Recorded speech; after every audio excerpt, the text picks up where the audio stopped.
Thanks for checking out Inside the Huddle with Three Rivers FCA. Here are your hosts, Andrew Hofer and Tom Sigel.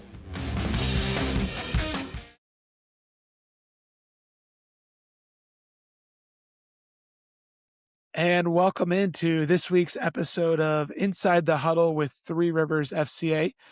My name is Andrew, and I'm the area director for Three Rivers FCA, joined by Tom Sigel, the one of our ambassadors in Rock Island County for Three Rivers FCA. So welcome in. We're excited this week to have Coach Ryan Winckler on as we continue our three-part series here on coaching our kids. And last week was a good start. Tom and I were able to discuss a lot of our experiences through the youth levels and then up into the high school and college levels. And it was a good starting point, and looking forward to hearing some more perspectives. So welcome in, Tom. Yeah, we kind of joked about how we probably could have kept going and talked a little bit longer, but we don't want to lose any subscriptions or viewers here, and so we're excited to bring on Coach Winckler and hear perspectives from him and from a different coach. And it's interesting that he had the opportunity to coach his daughter a little bit too. So we'll kind of touch on that as well. Yeah, it's an important topic and one that's relevant for a lot of people, whether they coach, basketball at the Y for their 7-year-old or, coach them all the way through the collegiate level. So it's definitely relevant for a lot of people. So it's really good to hear different perspectives and to try to glean some information off of some of these people who've had that experience. Yeah, there's so many more people that are coaching now with the youth teams and travel. And, that's a whole nother subject, I guess, that we could get into sometime. But how important that is for even people that are not in the coaching profession to understand that, because we know that there are a lot of parents having to cover those roles, and you really don't want to ruin the experience for kids at 9, 10, 11 years old before they even get a chance to get into the high school level. So hopefully there's some things that, like you said, that will be beneficial as we go through this. Absolutely. So coming up, we have Ryan Winckler, who's going to share his perspective on coaching his kids. So looking forward to hearing his thoughts and his viewpoints. And welcome back to Inside the Huddle with Three Rivers FCA. This week, we're honored to bring on our guest, Ryan Winckler. He's the head boys basketball coach up at Erie Prophetstown for the Erie Prophetstown Co-op. So welcome in, Coach.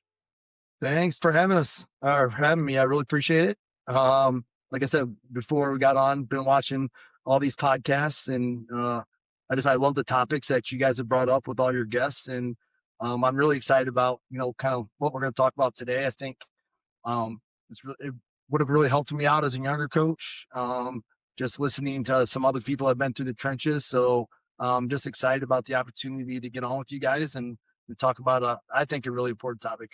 Well, Andrew last week shared that he's still got kids that are younger, so he can work on it. So you and I are in the same boat. Like you say, younger coach. Yeah. See, we can talk about how we screwed things up. Yep. A lot. and maybe somebody can learn from it, even though we can't go back. Yeah. So we appreciate you being on. I'm taking notes. I'm taking notes here from both of you guys. So Coach, as we get going, why don't you tell us a little bit about you, about your coaching background and your journey? Yeah, so I've been very fortunate and blessed to be able to coach and teach at Erie now for about 23 years. I started my teaching and coaching at Milledgeville, and I needed a job, and I was really young. And one of the things that I said before I was going to take a job is I would never coach girls in any sports, because I knew it was going to be really difficult for me and my personality. And as I was in my interview, Mrs. Skipper said, "Hey, we got some coaching opportunities." And I said, "Great." And she said, "Girls basketball and junior high track would be where you start." And I'm like, okay, I guess we're going to go ahead and do that. And so it was just an incredible 2 years at Milledgeville. The people I got to coach with and the relationships I made there just really helped me as I transitioned back to Erie, my third year of teaching. I was able to take over for Coach Storm. He had left and went to Geneseo to coach the Geneseo program and eventually his son. So I was able to kind of step in and follow in his shoes at the ripe age of 24. And now 24, 25 years later, I'm still lucky enough to be able to be coaching and teaching in the district that I grew up in, that I played for, and just so excited about opportunity to lead our program with the communities of Prophetstown and Erie and all the support that they give us. Well, don't I feel old, because I was coaching against Coach Storm at Erie when I was at Rock Falls. So when you said your age when you took over, I was doing the math there. So, Yep. no, and that is interesting how our plans don't always fit with what God has planned. So, well, you mentioned coaching girls, but we were talking before, and you had the opportunity, since we're talking about coaching our own children, you had the opportunity to coach two of your children, and one boy, one girl. So, and with your experience of even coaching the girls before, differences in that, in how you handle things, and how that relates at home, maybe even. Yeah, absolutely. The one thing that I learned right away when I started coaching girls is they really they try to do exactly what you tell them to do, which was a shock to me just because I'd never really dealt with girls. I was used to guys being able to tell them, but then them kind of questioning, like, why are we doing it? Or I think I've got a better way, or this isn't working. We need to fix it. Like, do something different, instead of like really getting down into like the trenches of what we need to get better. And it was a lot of fun because the girls, like, you tell them to do something, they would specifically do that. And then it was like, okay, like, but you don't just have to do that. You can do other things. And they're like, but you told me that I specifically needed to do that. And so I really, really enjoyed all the lessons that I've learned from those first 2 years. Because in the second year, I got thrown into volleyball because our volleyball coach left. And so I was almost exclusively coaching girls my first 2 years. And I think it helped me just with every single thing, especially now in the counseling field that I'm in, just understanding and being around girls and what makes them tick, and how they are able to execute at the best level for them compared to us guys that is maybe just, we're wired just obviously differently. So the lessons I learned were great. And unfortunately, I didn't learn that lesson with my daughter. So I've had the opportunity to coach junior high track now for quite a few years. And this is kind of where I learned that you have to be able to separate the dad from the coach. And it was a really big lesson for me to learn because I really messed it up with her. So I'm our long jump coach. She was a long jumper because she didn't know what else to do for a field event. She wasn't going to throw. She didn't jump very high. So she's like, I guess I'll just run down the runway and jump in sand. And so we were practicing and it was going great. Practices were great. She was having a lot of fun. We get to the first meet and she scratched all three of her first jumps.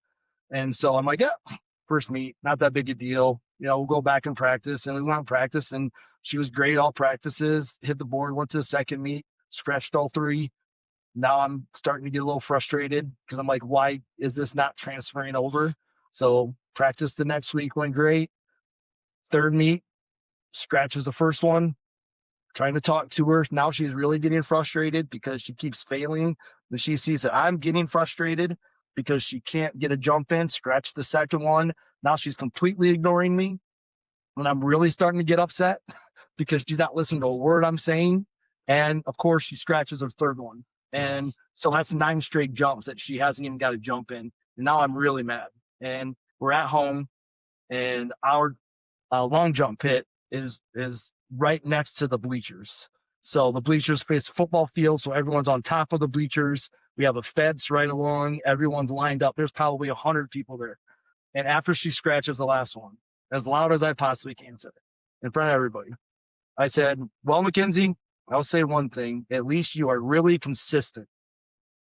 And I'll never forget the look on her face. Like I totally embarrassed her and destroyed her in front of 100 people when she was trying her best and she was already embarrassed. And like I said, like that image honestly still stays with me today. When it's really hard as a dad, knowing that like I put that pain on her, because like I was talking about before, like I would never say that to another athlete. Like it would never enter my mind to do that, publicly embarrass them in front of all these other people when they're trying their best and when she was trying her best. And so that was kind of a huge lesson for me, that I had to learn the hard way to try to understand how to separate how I felt as a parent, being quote unquote embarrassed because my kid's not succeeding, and coaching them as a player is two completely different things. Well, I think I don't remember if we touched on it in our last episode with Andrew and I, but I know I started learning too, and had told people that during games, I'm expected to separate dad from coach and not wear both hats, but I'm always rooting for my kid. Um, what I relate to there, what you're saying that's tough is, like you said, I know you pretty darn well, I think, and that you would not say that to other athletes, and if you did, they have the parent at home to support them. Yep. But I'm also hearing saying like, well, I don't have dad to support me. He's the one who just said it too. Yep. So that Yep. that probably, I guess, and really resonated. Pretty difficult, as I can tell. Yeah. And once again, I just, dealing with you guys, we're all, excuse me, process oriented. Like the results take care of themselves if we take care of the process. And like, I believe that to my core, but my daughter was going through the process. She was not being successful yet. Instead of sticking to the process, I immediately jumped to, I'm embarrassed because my kid literally can't get a jump in. And so I respond out of emotion instead of, what we all honestly believe in, and we to our kids. It's not about the results. The results are going to happen if we keep doing and practicing and building those habits. Like I believe that to my core, but when push came to shove in that moment, I couldn't separate the two because I was so emotionally invested in her, just like I am for all the other athletes. But like, let's be honest, like it's different when it's your kid, it's different. And once again, that was another great example of me before having a thought process, honestly, towards some parents where I was very frustrated. And then it was like, I get it. Like, I understand why they get frustrated at me sometimes when they feel like things aren't going the way that they want it for either themselves or their kids. And so it was just a great lesson. And I'm glad that I learned it the really hard way, because it was really hard in our house for about a week and a half. And it wasn't just my daughter, it was also my wife. Yeah. Who, I already knew that was coming. My daughter went right to her, and it was, she's different than Keegan. Like, and yes, I know. And it was a great learning experience. I'm, even though it was really hard, I'm glad that I went through it at that point so I could really focus on the things that were important moving forward. Yeah. I touched on that just real quick, Andrew, that, it's supposed to be unconditional love for your kids, and that I have always struggled with how'd you play? And that didn't impact my love, but was it perceived that way? So, yeah. Well, I think that's kind of what I was going to speak along the lines. Like when you are coaching your own child, it's different, right? Where we tend to be harder on our own kids. So I think you kind of brought that point up where it's like we would do things and be harder on our own than when there are the kids that we're coaching and the other kids that we're around. Yeah, absolutely. And I still don't think I completely get the thought process of what it's like to be a coach's kid. Like I can't, I think that would be another really interesting topic. Just getting our kids' perspective on it, because I didn't grow up in my dad wasn't a coach. He didn't have anything with education. Um, I don't think I truly understand still. I mean, I try to, like, the pressure that both Mackenzie and Keegan felt being a coach's kid. And like, there's expectations, like, and it's not just about play, it's about leadership, it's about how you carry yourself. It's like all of these things that we're thrusting on a 14 to 18-year-old kid that's trying to figure this out. And our expectations are really high because they're our kids, number one.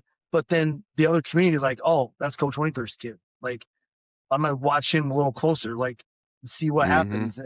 And it's just, I have a different perspective now that he has graduated and not graduated, but he's about ready to graduate, done going through our sports programs here at Prophetstown.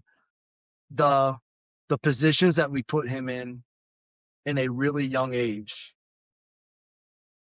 were really, really difficult from football and basketball perspective, like really high leverage situations, playoff implications, regional championship settings as a freshman.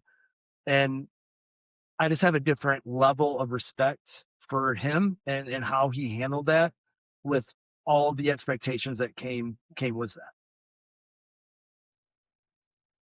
Yeah. Well, I think too, that is an interesting topic if we would get people on, because not every athlete's experience is the same. Maybe there are some negative experiences, but generally what I hear is, I think when it's done, they relish those, their career playing for mom or dad. But during it isn't always, maybe they don't relish that, all the experiences and the heat that's on them and all that stuff. So, there we go, Andrew. We can venture out and do that as a topic as well. Sounds like an episode for Trey and Colton. Oh, how much time do we have? It'll be a 6-parter. So. Yeah. Well, Coach, you talked about your experience coaching your daughter in track, and now you're fresh off of coaching Keegan in his final basketball season at Erie Prophetstown. And tell us about how your experience in coaching your daughter changed your perspective and how you might have coached your son here over the last 4 years. Yeah, that was obviously a big lesson for me. And then I'm also very blessed. I have a lot of really good mentors in my life that after that experience, and I knew Keegan was going to be in our program, and I was going to be honestly coaching him for 4 years because that's just kind of where our program was at that time. We didn't have a lot of upperclassmen. And so Keegan and a couple of his friends were going to have to kind of go through this program and this process together. I've had the opportunity to work with PGC, which I think is just a great organization to not only coach up kids in basketball, but just leadership skills. It's run by Mano Watsa, who is an incredible Christian man with godly principles, and you can see it throughout the entire curriculum. So when I was at these camps over the summer helping out, I purposely sought out other coaches that I was with that had kids going through and just asked them their experiences as well. And so all of that kind of helped me just have a different thought process on how I wanted to coach Keegan through this. And it was more of honestly, I sat him down for his freshman year and I just said, hey, I'm gonna be your coach on the court, off the court. I'm not gonna talk about basketball with you, buddy. Like, I'm gonna treat you just like one of my players when it comes to our, practices, our games, when it comes to preparing for what we need to do. But I said, if you ever want to talk about it, I want to talk as much basketball as I possibly can with you, but it's got to be on your terms. It can't be on mine, because if it's on mine, most of the time it's going to be coming from a difficult spot. And that's something that I learned from a couple coaches that I was with, that there was going to be plenty of times for me to coach basketball with Keegan as a coach, just like I do with all the other players.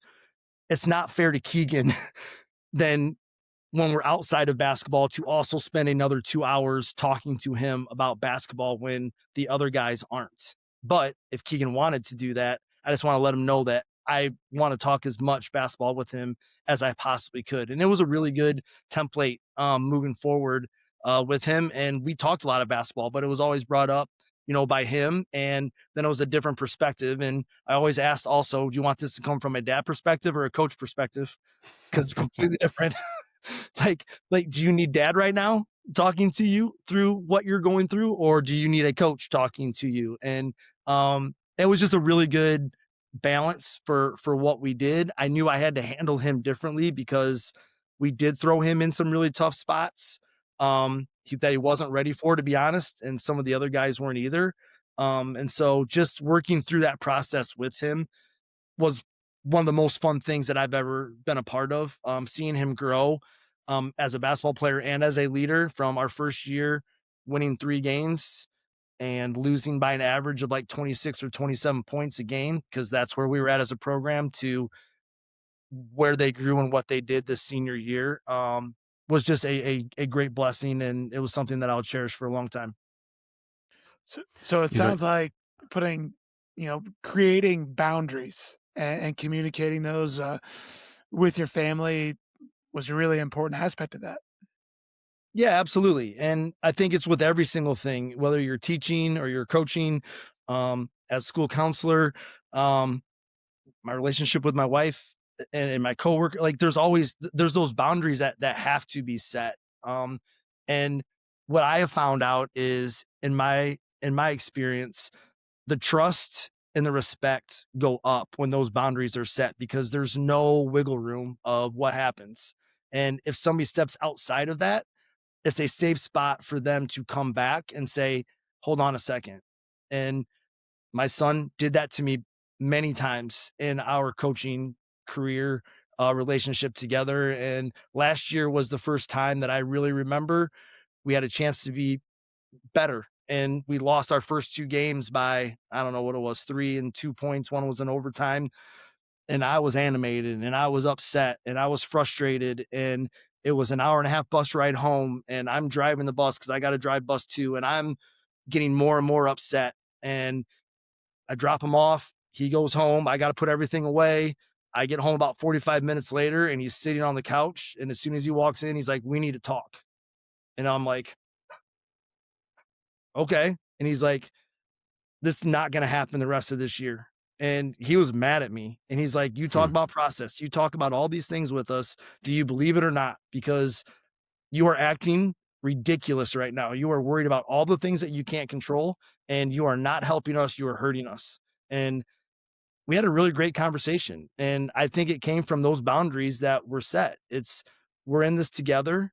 Like, I'm going to get on you, but this is a safe place for you to get on me. And he gave it to me. And I think it was one of the best things that could have happened, because it helped to reframe me on what I need to do. And our assistant sat down and we came up with a great plan of what we need to do moving forward. And we had a great last 2 years. So I agree with boundaries is really important to talk through to begin with. Well, just I know we're a Christian-based podcast here, but I have to bring up the picture that came to mind of you driving the bus was Chris Farley and Billy Madison. Sorry, I had to bring a little levity to the topic here. But well, when you said you were driving the bus, I laughed, because I'm like, small school sports, man. That's a picture of it right there. I'll never forget when they asked me to drive bus. It has been 4 or 5 years ago now, at least. Asked. I said, I don't want to drive bus. And they're like, okay, but they're like, you're not going to be able to start practice until at least 4:30 every day, because that's the first time that we can get a bus driver off the route. And I'm like, I can't start practice. They're like, there's no other options, because you have too many people to drive an activity bus. Like, either you wait till 4:30 or you try to go get your bus driver's license. And I'm like, I guess I'm going to be a bus driver. So. Well, your story there too, because that was the one thing you brought up I didn't talk about last week too, was those conversations of, I did the same thing. Do you want coach or dad? Which hat do you want me wearing during this conversation? And I also had those where, like, I'm wearing both. This is your coach and your dad telling you, like, if they didn't act the right way or something. We had those conversations, but it also sounded like that's kind of where Keegan was coming from in that, hey, I can speak up. I might be more comfortable because we're at home and I can speak as son, but also on behalf of the team as a player. And it was both. Like first of all, he's like, "You're being ridiculous. Like, this is your son talking, but Mhm. I'm coming to you as a spokesperson for our team. And we're only 2 games into this, and we're already not having fun." Like, basically. And it's not that they weren't having fun. Like, our practices were great. Like they love playing the game, but they're like, if this is the level that it's going to be at for the next 28 games over 3.5 months, where you're living and dying on every possession when you tell us not to, like, you are not helping us. And like, as a team, we're frustrated. And we had a great talk as a team the next day. And I tried to explain where I was coming from, and I had to be honest and say, I missed the boat here, guys. Like, but you need to understand my passion's coming from, like, I want this so bad for you guys. And they came back and they're like, we understand that. We want it bad too, but we believe that we keep getting better and we're going to get there. But we all got to be on the same page. And it was great. And Hmm. I was just really proud of Keegan for doing that, because I know it's really hard for a player to talk to a coach, but also for a son to talk to his dad that way. Mhm. Um, I was just I was just glad that we had that relationship, that he felt that he could do that. Um, and we moved forward, and it like I said, the last 2 years was a great experience. Good. So, did you find it tough in that role of, because it's hard to go home and not think about, I saw a great, clip on a guy retiring, St. Bonaventure's coach. I don't remember his name, and just the perspective he had, and he talked about how for all those years of coaching, even when he said, "The first thing I would think about when I woke up in the morning was the team." I'd find myself doing that, and when I went to bed, it was the team. But you've got one of your players at home with you, so that line, how tough was it, to not get that blurred? Really tough. I mean, he's he's your kid. Mhm, Like like you said, like, I want what's best for every single one of my players. Like, and I think all of us believe, like, understand, like, they are our sons. mhm, The greatest game that we had this year was our alumni night, where we invited all alumni from Erie and Prophetstown, Tampico, Linden, anybody that played to come back and get recognized. And I would say that I had 20 to 25 former players that came back, and now they're dads, and they had their little kids with them. hmm, And it was like, I'm at the point in my career now where my players are dads. And it just gave me a completely different perspective on what high school athletics should be about. It's about competing at the highest level. It's about winning. Like, I am so passionate and so competitive. But at the end of the day, I looked at all of these guys, and there's only one player that came back that played college basketball out of those 20 or 25 guys. But all 20 or 25 of those guys are dads and husbands, and they have mhm, kids. And so it really put a great perspective for me on what are we doing to build these next generation of dads? Because I can say till I'm blue in my face all of the things that I believe and that I'm passionate about, but if I'm not living that out in our program, like, the guys aren't going to be able to do that as well with their families as they continue to get older, because ultimately, like, that's what we're building fathers, we're building guys that are going to go out in the community and be leaders, and be on school boards and have jobs in our communities. And it just, this year more than any year, I think, because Keegan is graduating, it just brought a completely different level of, I guess, intensity on me, on mhm. what are we doing in our program to build these types of guys up that are now dads. And it was the coolest moment to be able to be around those guys and see them with their kids and big smiles on their faces. And I remember, when they run up and down the court, and now, they're raising the next generation. And it's a really, really cool spot to be in my professional career, to be able to see some of those returns that I know a lot of people don't have that opportunity to do. Yeah.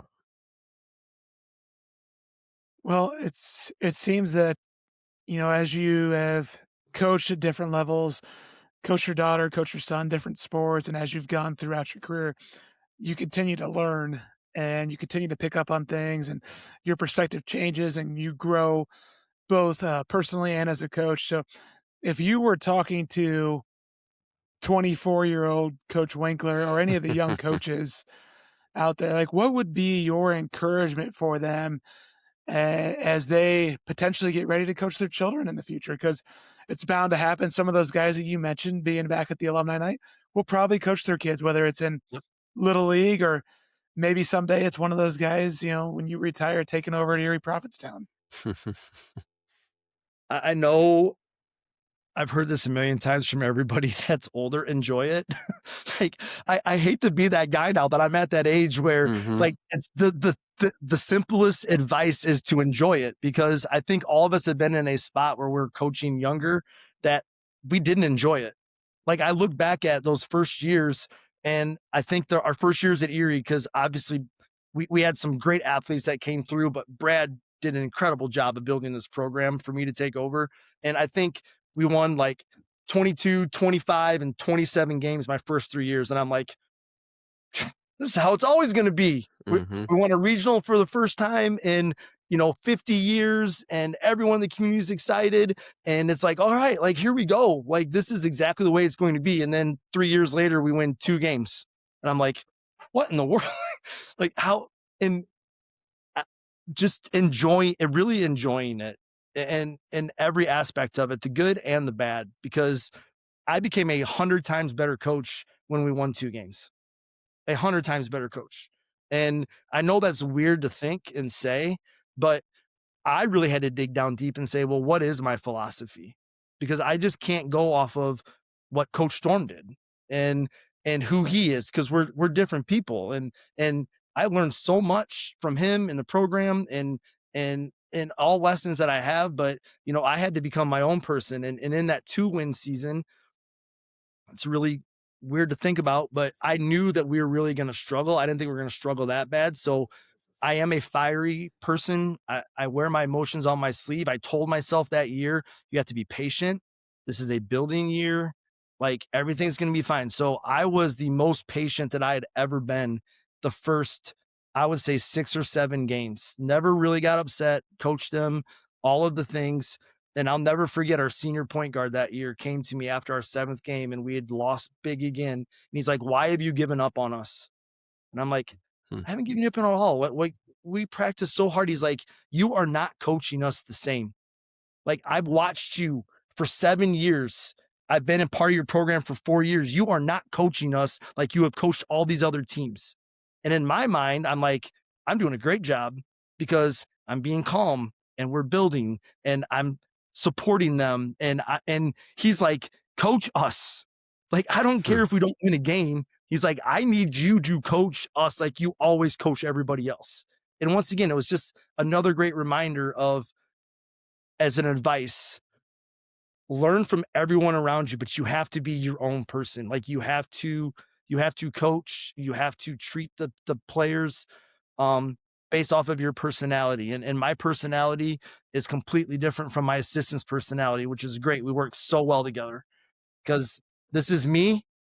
This is not Coach Rudnicki. Coach Rudnicki is analytics, film, break everything down, and I'm not that way. And so it works well. So just finding people around you that, can make you a better coach, enjoying the process, and just be authentic and be you, I think, and enjoying the moment, I think are the best things that people have taught me along the way and that I've learned the most throughout my career. Appreciate that. It's a great perspective. I can relate to a lot of it too, because we're chasing different things when we're 24, 25 or whatever than we are later in our careers too. I mean, obviously we always want to win, but different perspective, definitely. So, and also the only other thing I would say is be where your feet are. I love that saying. Sometimes we like to look around and be like, man, I wonder what it would be like over there, or what if I want to take the next step, or all those opportunities will come and then you get to make the decision. if you are doing the absolute best that you can do in the place that you are at. And I think sometimes we miss that. And I think I see it a lot in this generation, especially, is it's not their fault. It's because it's always the next best thing. Like that's what our society teaches you. It's like, it's not okay where you're at. It's like, you got to look 2, 3 steps ahead. Like that's where you want to be right now, instead of just be the best that you can be where you're at right now. And if you are, all those other opportunities, in my opinion, are going to give yourself an opportunity to do that. It's like, don't look at the end result. It's the process that we talk about every day. Like, can you beat yourself today, better than what you were yesterday? And so I think those lessons have become even more important to me as I've gotten older, that I didn't realize when I was young, because it was just the end result. I am a good coach if we win. I am valued if we, like, instead of, no, every day is your opportunity to gain value and to help somebody else out. Mic drop right there, huh? So, well, we appreciate your time, Coach, as always. And kind of like we talked about last week, you feel like we could just keep going, and a lot of different layers to this, and memories, good and like you said, when you started with your daughters, the not so good that we grow from, and what they had to go through as well. So appreciate it. Great having you on this week. Yeah, I appreciate it. And the last thing I just want to say is, I just want to encourage, like, not just coaches, but if any parents or anybody watches this, um, you're doing a great job. Like, there's a lot of times where I don't feel like I've done a great job, and there's a lot of people that told me that I haven't done a great job. Um, but you are more valued and more important than what you think as a coach and as a parent. Um, we're going through some things at our church right now. Actually, it was an entire family series about how you win at home. And I just want to encourage parents and coaches, you got to win at home first. And I honestly think sometimes my perspective when I was younger, especially, wasn't there. And the older I get, we have to win at home first. And if we win at home first by showing up every day and doing the things that we know that can build character and leadership skills in our players on the court, our students in the school, for me, but especially at home with Keegan and Mackenzie, and Tracy, I think sometimes we miss that is the most important coaching that we do, is winning at the home first. And it's just been reemphasized to me this year as Keegan's about ready to go off on his own. Mackenzie's 21. She's almost entering her senior year at Western to be a teacher. I just want to win at home first. And I think that is something that has really been to the forefront of my thoughts. Because if I can do that, then I've set that foundation. We talked about, for our players, setting the foundation for being moms and dads. We got to set that foundation for our own kids first. And then they'll have the supports that will take them where they want to go after that. Yeah, great perspective. I appreciate you sharing that, Coach, because I completely agree. That's kind of the theme of our FCA coaches ministry in general right now, is win at home. Yep. And so you're right on point there. So thanks, guys. I really appreciate you helping me, or letting me jump on and talk a little bit with you guys this week. All right. Thank you, Coach Winckler. We appreciate you, and appreciate you coming on and sharing your perspective. Yep. Thanks again, Ryan. Well, Andrew, that was a great time hearing Coach Winckler and his perspectives. And, like we've talked a number of times, how many times we make mistakes as coaches, made mistakes coaching our kids, and we try to learn from that. And so to hear him open up and share and talk about how he's grown through those things, and at home, and how that's carried over, and the conversations that he had as it resulted with the team even. And so I really enjoyed it. It was a good time. Yeah, he made the comment about, him being a 24-year-old coach and how different perspectives are now, having gone through these experiences. And so that really resonates, I think, with a lot of people who are in the coaching world, because it does change. Your perspective changes. And we've all mentioned at some point, like, when these are things that you wish you would have known. You wish you would have known. And so for the people out there that are currently, coaching their children, or maybe might have that come up here in the future, I think it was a really good perspective to hear, and really good to hear how he kind of evolved both personally and professionally when it came to coaching his children, because it definitely changed over the years. Exactly. And we've talked about it with, how many times just things that we've done in our coaches huddle that we do on Thursday mornings. I wish I would have known this. And, Ryan's been a part of that coaches huddle for a long time as well.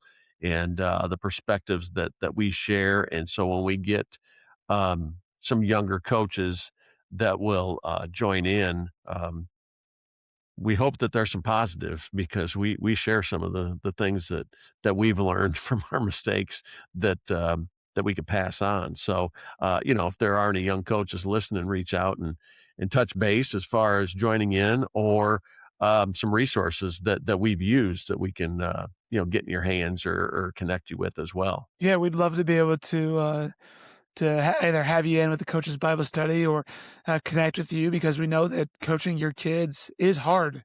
It's something that's hard, and there's 100 other things, probably more, that are challenges when it comes to coaching. It's such a blessing to be able to do, but there's a lot of challenges, especially in our current culture and society. And just again, appreciate Ryan sharing, but we would love to be able to support and walk alongside our coaches in that process, in that journey, because again, it's a challenge. There's so many benefits and blessings from it, but there's challenges that come up and arise too. Yeah. And that's where, the impact, we've talked a number of times, and it's part of, what FCA believes in their core, is how the coach impacts athletes. And I don't know that athletes, I would say from my experience, they're not always listening, but they're always paying attention. Yep, And so absolutely. you can have the positives or the negative impacts when you don't even realize it, based on your actions a lot of times, or how you handle certain Oh, situations. there's always going to be an impact. It's just what is that impact? Is it going to be a positive Hmm. or a negative influence? So there's going to be some impact there. Yeah. So So once again, we thank Ryan Winckler from Erie, Prophetstown, for being on this episode, and as part of our series on coaching your own kids. And hopefully there's some things that you've been able to take from this. Uh, we're available on Spotify and YouTube. We love the views, but subscribe so that you get updated episodes. That does help us, and also share with others. We hope that, not because of the two of us, definitely, but we try to get some good guests on, and we think that there's a lot of great messages being shared. So we appreciate you again for being on this week.